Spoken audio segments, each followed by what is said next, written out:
Hi, everyone. Hi, everyone. We're glad you could join us today for one of our Tea Time Chats. Yes, happy June. It's goodbye, May, and happy June. Or hello, June. We're glad it's here. It's always a pretty month. I always think it's a month of weddings and roses, heat and humidity. Oh, yes. Yes. We just had a really big rain, which we're glad to have. We're very thankful for the rain. So grateful. This time of the year, it was nice listening to the thunder as it rumbled outside the window. Love it so much. And just life-giving water, always. Magical water for the plants, for the animals. Yes. It's a good time of year to stop and listen and really appreciate Mother Earth and nature. You know, one of the things that we've talked about is how few birds there are singing, and just comparing it to when we were kids, when I was a kid, and when you were a kid, probably even more so, how few birds and insects there are now. And even just 10 years ago. Yeah. There's such a difference. Even just 10 years ago. It's so true. But watching for a butterfly and hoping we see one. Right. A hummingbird. Which we've had some on the feeder. I've got the hummingbird feeder out, so it's lovely to have the hummingbirds. It's so cute to watch them, and we just really savor that and regret that it's an event when we see those creatures, because it really should just be a commonplace thing. And you just saw a beautiful bird. Yes, the blue indigo has been out a lot in our area, so they're nesting in our area, which is they're just such a treat to see. They're very, very bright, as blue as your shirt, vibrant blue. Yeah, they really are vibrant, gorgeous, blue. Just all absolutely over. Beautiful. Yes. So it's the time of year now, too. In June, as each month turns over, we say goodbye to one month and hello to the next month. It's time, of course, to read your June chapter in your Gatherings from the Good Earth book. If you don't have your copy, we have it at the shop. And it's a wonderful way to follow through the months and really be aware of what's going on. And it's a great way to begin your month with intention, which is something that we really like to do. Yes. And so every morning you go out for a walk? Yes, I love to go out for my morning constitutional,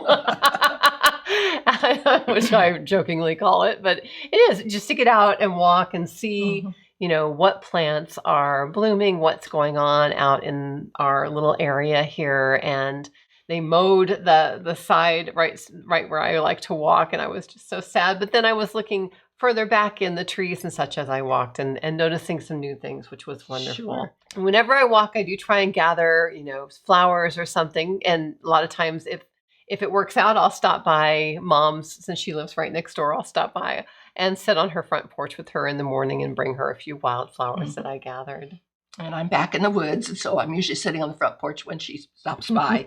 And I'm kind of waiting for her, I guess. But she brought a pretty little bouquet to me. And they're all wildflowers, which is just wonderful. In it, you'll find the little daisy fleabane, the yellow clover, the purple clover, and wild daisies. Just such a pretty little bouquet. Just something to savor on these summer days. One of the things I wanted to mention is that this time of the year, you can actually find 3 kinds of daisies. The little ones here in this one vase are the daisy fleabane. They are the cutest little things, just perfect little daisies. And then in the other vase are the wild daisies that grow along the roadside in the wild out here in the prairie and such. And then, of course, in the garden, if you have the Shasta daisy, you actually would have 3 sizes of daisies that were blooming that you could use together. They'd be very, very pretty. So as Mom mentioned, one of the flowers in there is yarrow. And yarrow is a beautiful wild flower. You may see it out when you're walking in areas that aren't lawns. And aren't mowed. Yes, exactly. Because it grows out here wild. I haven't planted it out in our prairie. It's just a natural prairie plant. And it's a beautiful, beautiful wild herb. We use only the white yarrow as an herb. The cultivars, which a lot of people are familiar with because they use them in landscaping, the pinks and the yellows, which are beautiful, they contain toxic levels of volatile oils, and so we don't use those as an herb.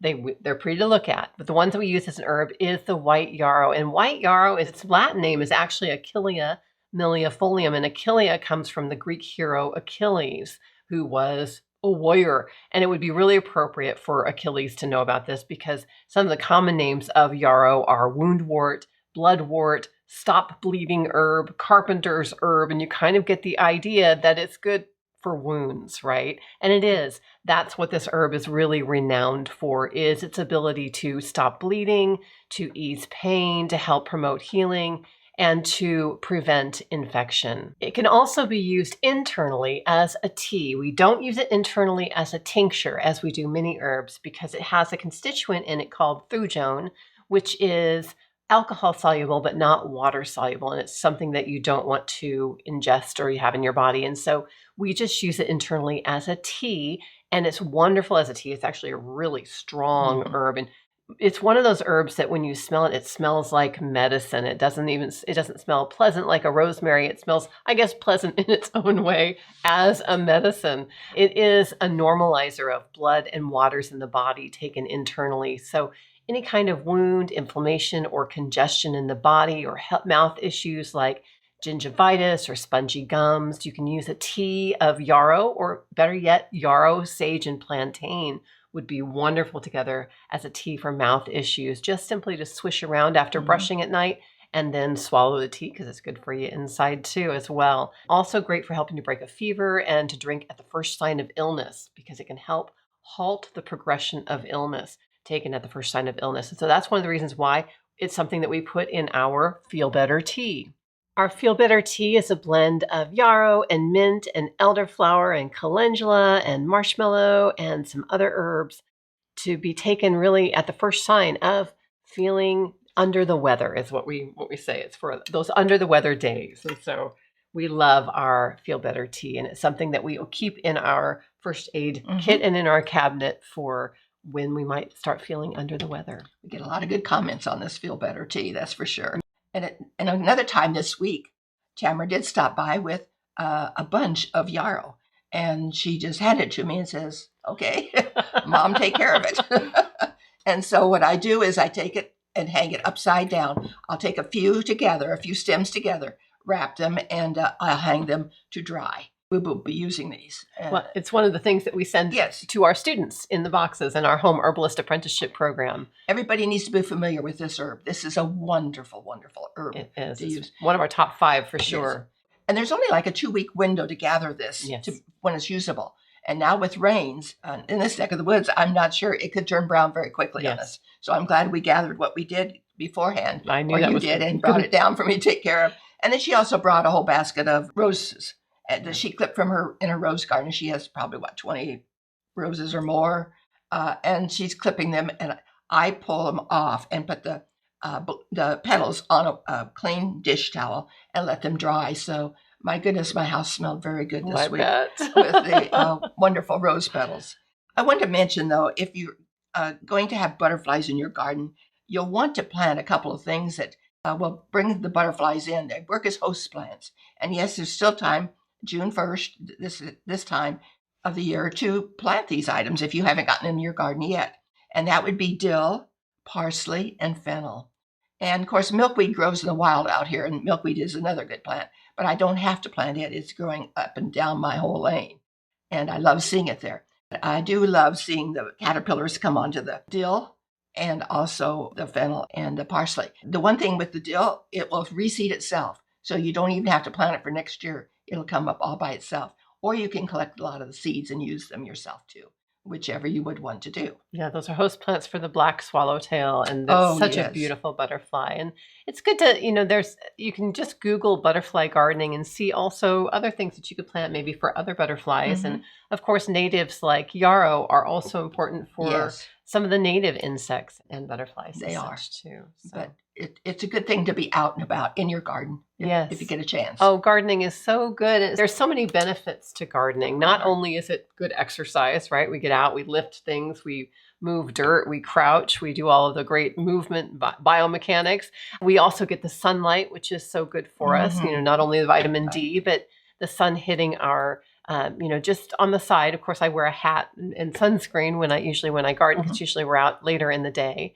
But having that sun just hit your skin has health benefits as well. If you're gardening with vegetables, then you also have the benefit of better nutrition, because most of our varieties of things at the store, first of all, they're narrow varieties. So when you garden, you can actually have more varieties than you can find Sure at the can. store. And you get peak nutrition because most of the vegetables at the store, they have traveled further than the average family travels on their holidays. Mhm. And as soon as that plant is gathered up, instead of getting nutrients from the soil, it's still alive. And so it's burning up the nutrients that those vegetables have stored as they continue to live. And so most store vegetables are very depleted in nutrients. But when you grow your own, you have the benefit of having peak nutrition from those vegetables from your garden to your table. It's just absolutely wonderful. And did you know that there have been studies done that show that just 30 minutes of gardening can help to improve our mood and reduce cortisol, our stress hormone? We get into the flow of that effortless attention, and that can also help with anxiety, depression, even ADHD. Some of the studies are really remarkable. And gardening gives us time to reflect, to integrate what it is we've been thinking about in our lives, and to really have time to be without other distractions, to reflect on things. It's very therapeutic. And there's also bacteria in the soil that helps us to release serotonin, a feel-good neurotransmitter, so that it can help us feel better and can also help improve learning and cognitive function. So those good bacteria, we need those. And a lot of times the only way to get those is by putting our hands in Mother Earth. This weekend is the full moon of June. And so it happens right away at the beginning of the month. And this is a good time to be making your full moon tea. Also, the names of the moon were many for this month. One was the honeymoon, one was the flowering full moon, and one was the rose full moon. Beautiful. Those are beautiful ones. And I'd like to just take a minute to read one paragraph out of the book for June on the full moon. Since I was a young adult, I have been intrigued by the names of the full moons and how the ones who walked before us used the moon as a timetable to gauge what was happening in nature and on the land. In June, my moon tea blend is lemon balm, spearmint, a sprig or two of lavender, and a few rose petals. These are happy, calming, and relaxing herbs. It is a delightful time to make moon tea with children or grandchildren and teach them about the earth and the moon, the names for the moon this month, and how the moon pulls the tides of the ocean. It is a time to dance in the moonlight or just be still and listen to the sounds of nature around us when the moon shines bright. Beautiful. Also happening this weekend is National Prairie Day. Prairies are rich ecosystems with vast biodiversity. They support thousands of plant and animal species. The deep root systems of our native plants and prairies help to hold soil in place. They retain moisture and they help sequester carbon, which is so important as we're talking about global warming and climate change. Human disturbances and the introduction of non-native plant species can oftentimes threaten these native prairies, and other things threaten them also. As we just found out locally, we have a native prairie at a place called Prairie Park Nature Center, and it's a 6,000-year-old prairie. It had lived without disturbance for 6,000 years. Someone recently sprayed herbicide on it, killing so much of the biodiversity. It's absolutely heartbreaking. And this is one of the reasons why it's so important for us to educate and everyone to educate, everybody, what you know about nature, teach it, teach, because it's very important that we let people know how important these things are, and we want to honor them. And so June 3rd is National Prairie Day. Take a moment to maybe visit a local prairie and do something to support your local native prairies for sure. We are open this weekend here at the shop. Please do make sure to help us out with the algorithm on Facebook and like, comment, or share. Hopefully that you enjoyed this. If you have any suggestions for things for us to talk about, please do put them below. And we'd love to know, what's your June? Yeah, what's your June look like? What are you planning to do? Anything special? Are you just enjoying the garden? Let us know. We'd love to know. What are your favorite nature-based things, especially to do in June? We'd love to hear about those. So comment below if you would. And may your June bring clear blue skies of joy, verdant green, lush foliage to open your heart, color-drenched, fragrant blossoms to lift your spirit, and time to deeply connect with Mother Earth and all of her creatures. We'll see you next week. Good earth blessings to you.